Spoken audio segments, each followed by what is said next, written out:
Great. All right. Technical difficulties solved. Thanks for your patience.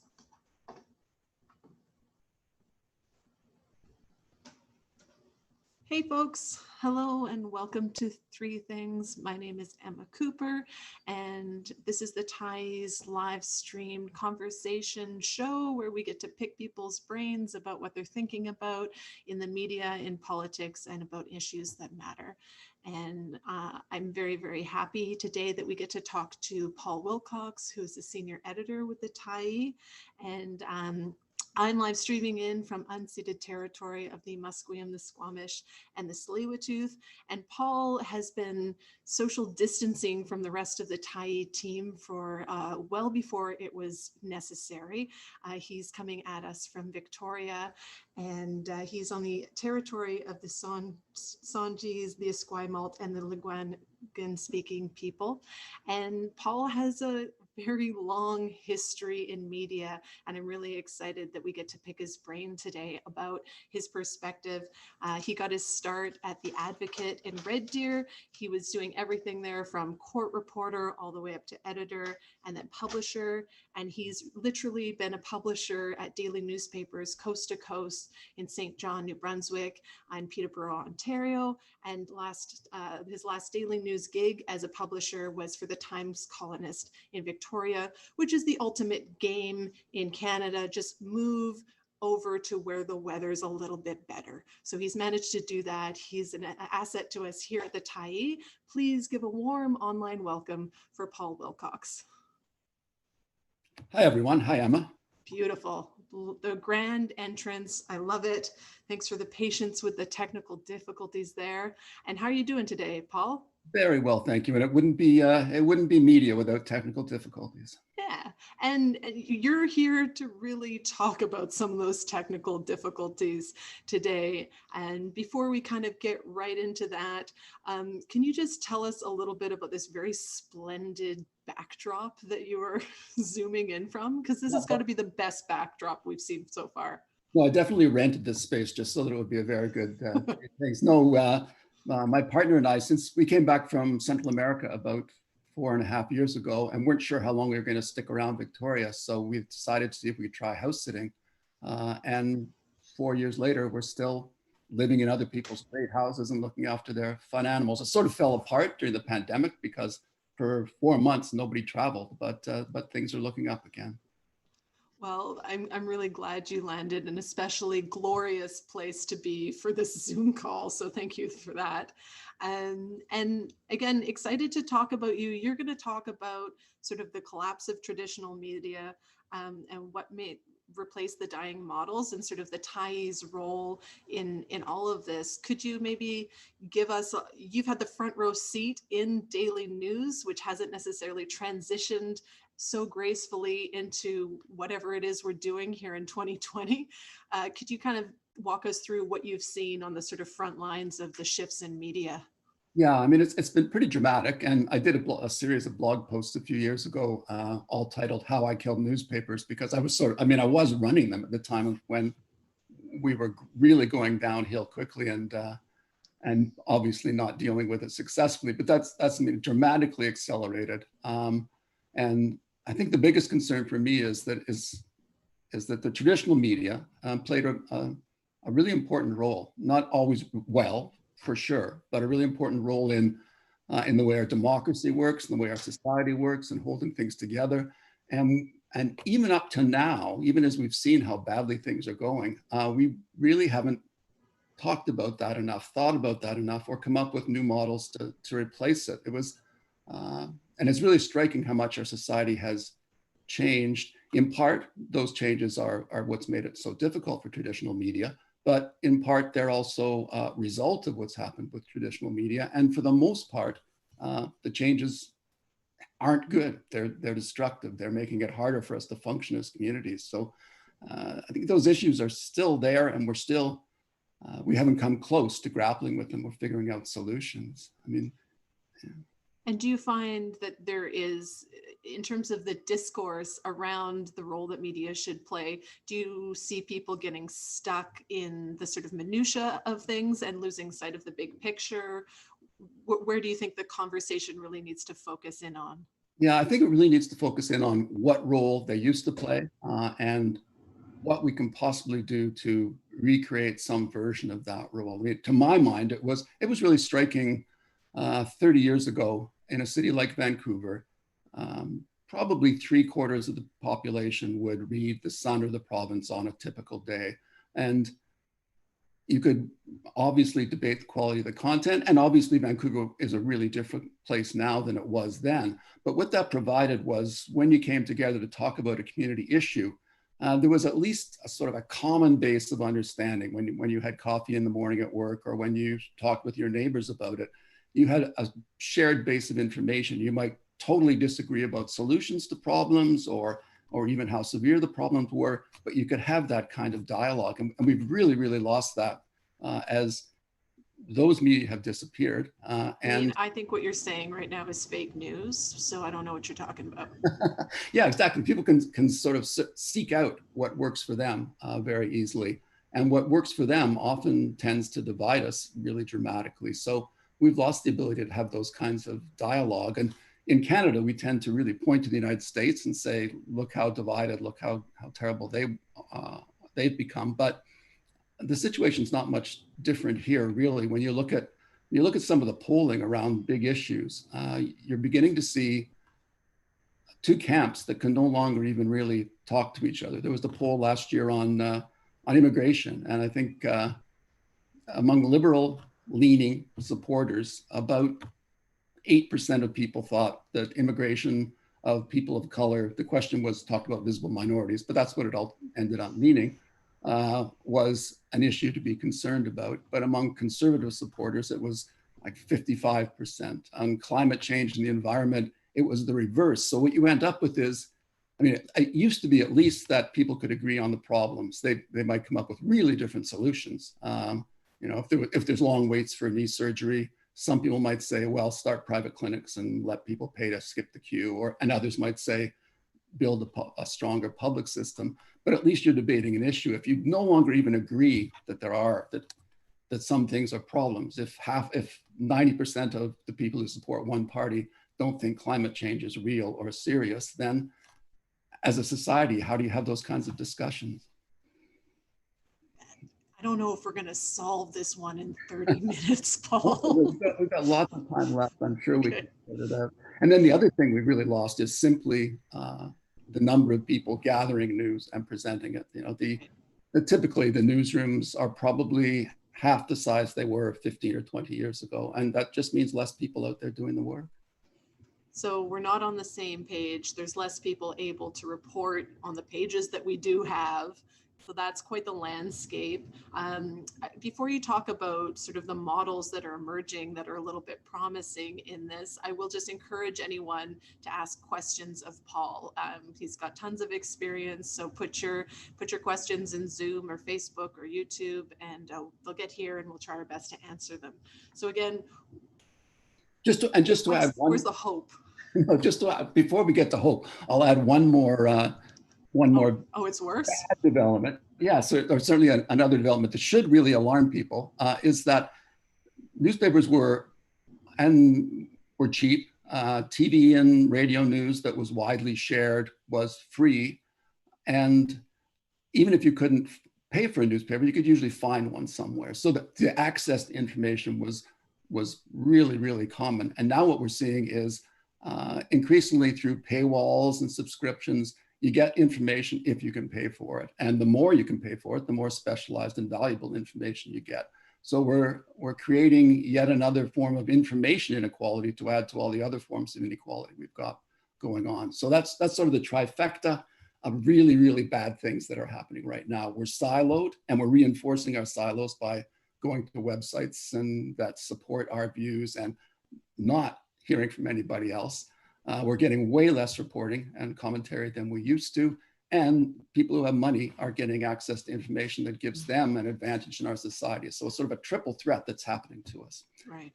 And what do we do? You're going to ask. I mean, I think we're still getting lots of commentary on Twitter. I wouldn't always know if it's news or not. I guess what I'll jump in with to sort of, this seems like a good time to ask a question that came in via email. And the question says, I'm hoping, Paul, that you can address the use and effectiveness of public contributions to media. So talking about the ownership models of media and how that impacts the news that we do read. Given the smaller and smaller ownership base of our news sources, can public contributions truly make a difference in viability of a particular news agency? Do public contributions impact the editorial desk? Is a donation literally just keeping you afloat, or should I expect more, like producing more? And with your experience, what would you look for before choosing to donate to media? Wow. That was like a lot. Yeah, a lot, but really thoughtful question.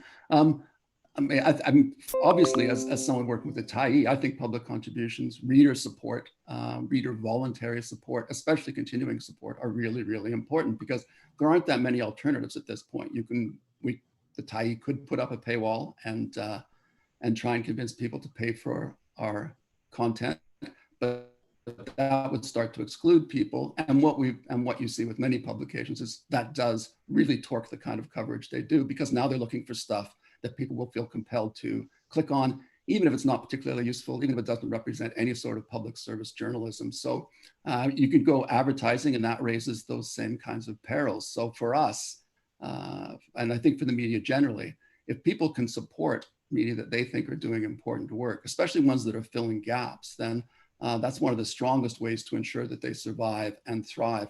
And I think the reader's right in terms of expecting more as you give more, right?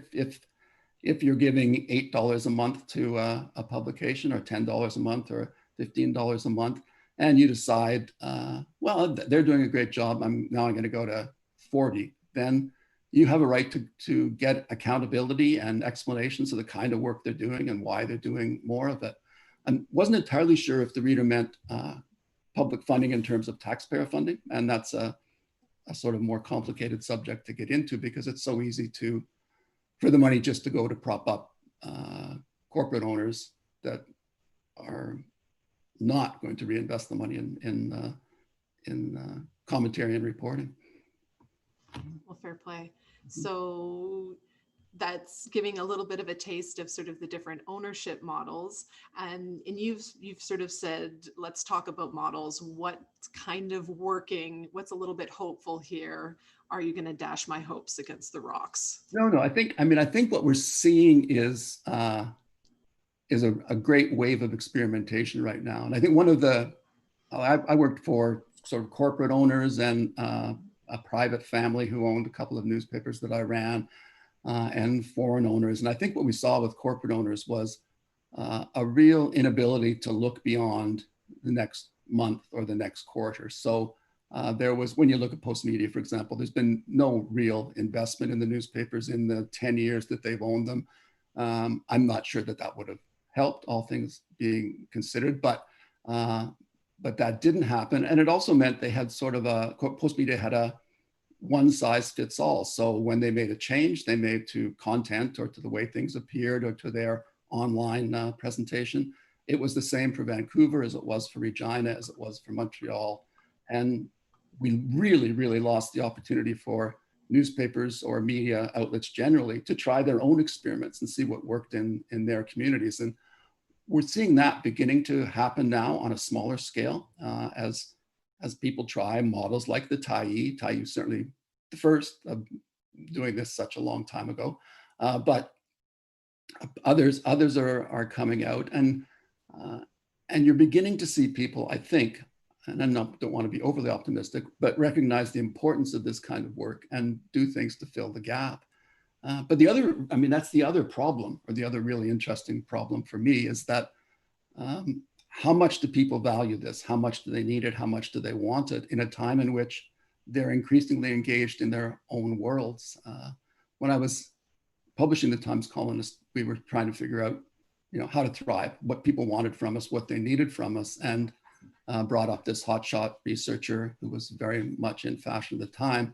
And her conclusion was that people in Victoria had really low news needs. They just weren't that interested in most of this stuff. So, that's a challenge if people's interest is in their hobbies or their friends or their social circles and not in how the labor law in British Columbia is contributing to their increasingly crappy jobs, for example, then they're not going to, might not even read it. They're certainly not going to contribute money for it. So part of it is growing people's understanding of why this is so important, and people helping their neighbors and their friends and their relatives understand why they need to be engaged, why if they aren't, they're going to lose, because there are people powerful interests who are engaged and are pushing for the changes they want and have the information they need to do it. So if the rest of us don't have that information and aren't finding a way to support the organizations and people bringing that information, then we're going to lose and lose and lose. So Sure. I'm hearing that we need to kind of slide the sort of the big issue stories between the sort of gardening tips or the hobby section, just kind of sandwich it and put it out there. We've got another question that came in via email. It says, I'm frustrated by the ratio of non-news content in most Canadian news media. Further, why is there so little time given to international news in BC media? In your experience, Paul, is this really the ratio people want? I think there's only so much you can do, especially when you're small. And I think for us, focusing on a region, and for most publications, focusing on a region is really, really important. And that's where we can have the greatest impact. And I'm just imagine the other media outlets, the commercial media outlets or traditional media outlets see it the same way. And partly you need to look at what you can do best that other people can't do. So if you want international news, there are some wonderful sources. You can read The Guardian, and you can search out publications that really give you a strong international news from people who are on the ground. So that doesn't say we ignore it. We've had a couple of great pieces already on just singling out how COVID-19 is affecting Guatemala and the people who live there. And it's an opportunity for us to do that story. It's a story that's generally undercovered, even in the media who do more international work. So you can pick your spots, but you really need to think, can we do this better than anybody? Is this what our readers are really, really looking for from us? And I think one of the Tyee's strengths is, because we're so engaged with our builders, with the contributors, and with our readers, and we really do have a good idea of what they need and want from us, even if those two things aren't always the same thing. And we're willing to, and we go in different directions, right? We're not predictable. You don't know if you're going to get a story about environmental disaster or COVID or a culture piece or or urban life. We're able to give a wide range, but it's a wide range focused on this region. Right. Well, that kind of ties in a little bit to this next question from Susan, who just said, should the media be involved in educating their readership? Why they should be concerned about what is happening beyond their region, because it does impact their lives? That's a leading question. Yeah, well, we should be doing more beyond our, yes, I think, obviously. And that's why, we do, at the Tyee, we do Ottawa coverage and things like that. I think the media have done a really bad job, all the media for a long time, in explaining their role and consistently demonstrating that they understand their role too. We sort of lurch from they have lurched from a giant focus on home section because real estate provides a lot of dollars, for example, and made done too little discussion of the importance of some of the kinds of coverage that they have done and continue to do. I do get a little, you can ferociously criticize commercial media, but they're also doing reporting that nobody else would do if they were gone. And there is no prospect in the short term of people stepping in to fill that gap. And I get irked when people totally ignore the fact that the missing women in Vancouver's downtown east side, that whole story would have gone on for years longer, and many more women would have been missing and killed if Vancouver Sun reporters hadn't pursued that story. Sometimes, probably not always with the complete support of management for sure, but there's that kind of work is still being done. So I'm hearing a theme throughout what you're saying is there is a lot of good happening, even if it's imperfect, in larger media corporations. Now, the question coming from Maria says, I am concerned about the corporate control of media. This, along with the escalation of social media in the form of hate and conspiracy theories, does not bode well for independent fact-based reporting. Rather, seemingly, the concerns of corporate media is on creating the news for ratings rather than any in-depth investigation of issues. Do you see any of this changing? Not from the corporate media at this point, because with exceptions, the Globe and Mail obviously still has resources to do the work it needs to do, but most of them are still in at least the major media, especially daily newspapers, since that's sort of my experience, are in the stage of extracting the last bits of profit out of the businesses over the next 4 or 5 years, or however much time they have. So they're not reinvesting, and they're not in a position to expand that kind of work. It's still being done, but it's inevitably shrinking. If you have fewer reporters every year, then you do fewer of those kinds of projects every year, and you look for shorter ways to do it. So for me, that the big problem with corporate media at this point is the owners have no interest in the business except as something to wring the last bits of cash out of, and that's not going to change. And we have seen, it's rare, but we have seen the occasions too when corporate owners attempt to enforce editorial standards, right? We've seen Post Media bizarrely endorse the Harper conservatives in the previous elections, and we've seen in the past the Aspers, when they owned the daily newspapers, take a strongly Zionist line and order their papers to take that line. So it happens, but for the most part at this point, they're just interested in getting the money out. Well, and this ties a little bit into a question from Jim, who is asking, what do you think of government support for news media? You tried to walk away from that earlier. Jim's trying to reel you back in. Yeah, he's right to reel me back in. It's the kind of thing that I would have been entirely opposed to 20 years ago, and now think is a necessary evil, as long as it's done fairly and intelligently, and there are safeguards so that people aren't compromised. At one point, you would have just said no. Any publisher would have just said no to government money because it would raise the appearance that you were being compromised. At this point, these are really, really tough times, and to preserve what we have until new models emerge, government support, at least for some media, is useful. Though, as I said before, it's really hard to see why you're going to give taxpayers money to Post Media, for example, without a strong guarantee that this is going to result in additional reporting and not just subsidize what they're doing now, or even subsidize them as they continue to cut jobs, which is the model that's currently being undertaken by the federal government. And I think that could probably be a whole other 30-minute talk for sure. But we've got lots of questions here. Carol Pickup says, I support the Tyee. Thank you, Carol. KTS, the Knowledge Network, and the CBC. What needs to happen to bring back the original purpose of the CBC as a public network rather than the commercial network it has become? Also, please say hello to Jody for me, Paul. A personal shout out and a big Carol. question. Yeah, I will do that, Carol. Thank you. I don't know what has to be done. The CBC question is sort of out of my broad area of expertise. I would like to see the CBC play a much bigger role, though, when you talk about government support for other media.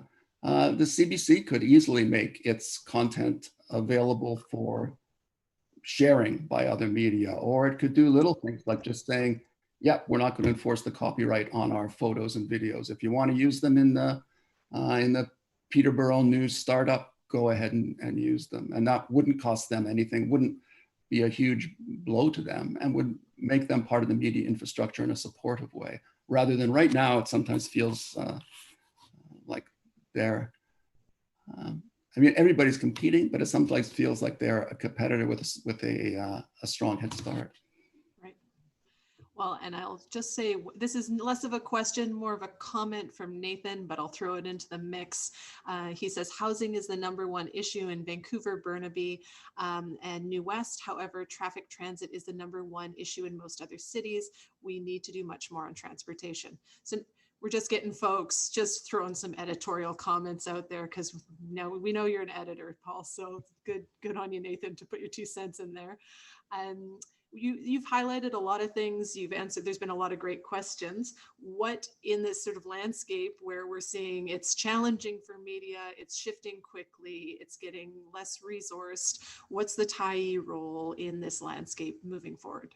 Yeah, I think the Tyee is a really, really strong model to veer back to the question that was asked earlier about what do you look for when you're deciding which media to support with your donations. I think you look beyond, or I hope you look beyond your personal interests, that, I mean, there's nothing wrong with that as well, to say, I deeply, deeply care about preservation of the boreal forest across Canada's mid-north. So I'm going to put all my money into publications that deal with that. I think people should also look at what does my community need? What does all my community need in terms of information and analysis? Who's providing that in a responsible way?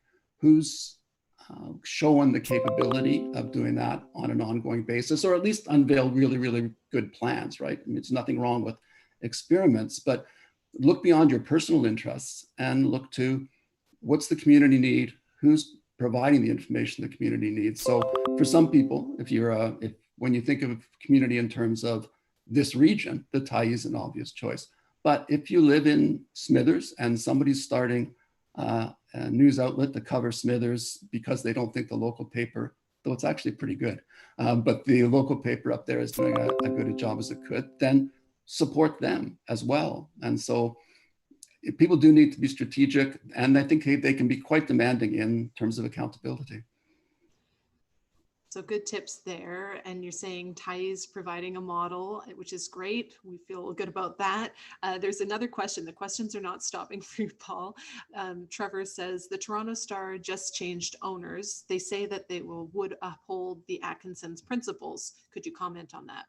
Yeah, I don't think it doesn't matter who the owners are at this point, really, unless you had incredibly deep-pocketed owners who were deeply, deeply committed to journalism and willing to lose money year after year to fulfill that commitment. The new owners of the Star are certainly saying the right things, but they face the same reality that the Star has faced for the last decade, which is revenues are falling at 10% a year, and there's no sign of that stopping, or 7 or 8% a year, I shouldn't exaggerate. And that's going to mean fewer people doing the work. So, I mean, it's really encouraging to hear them say that.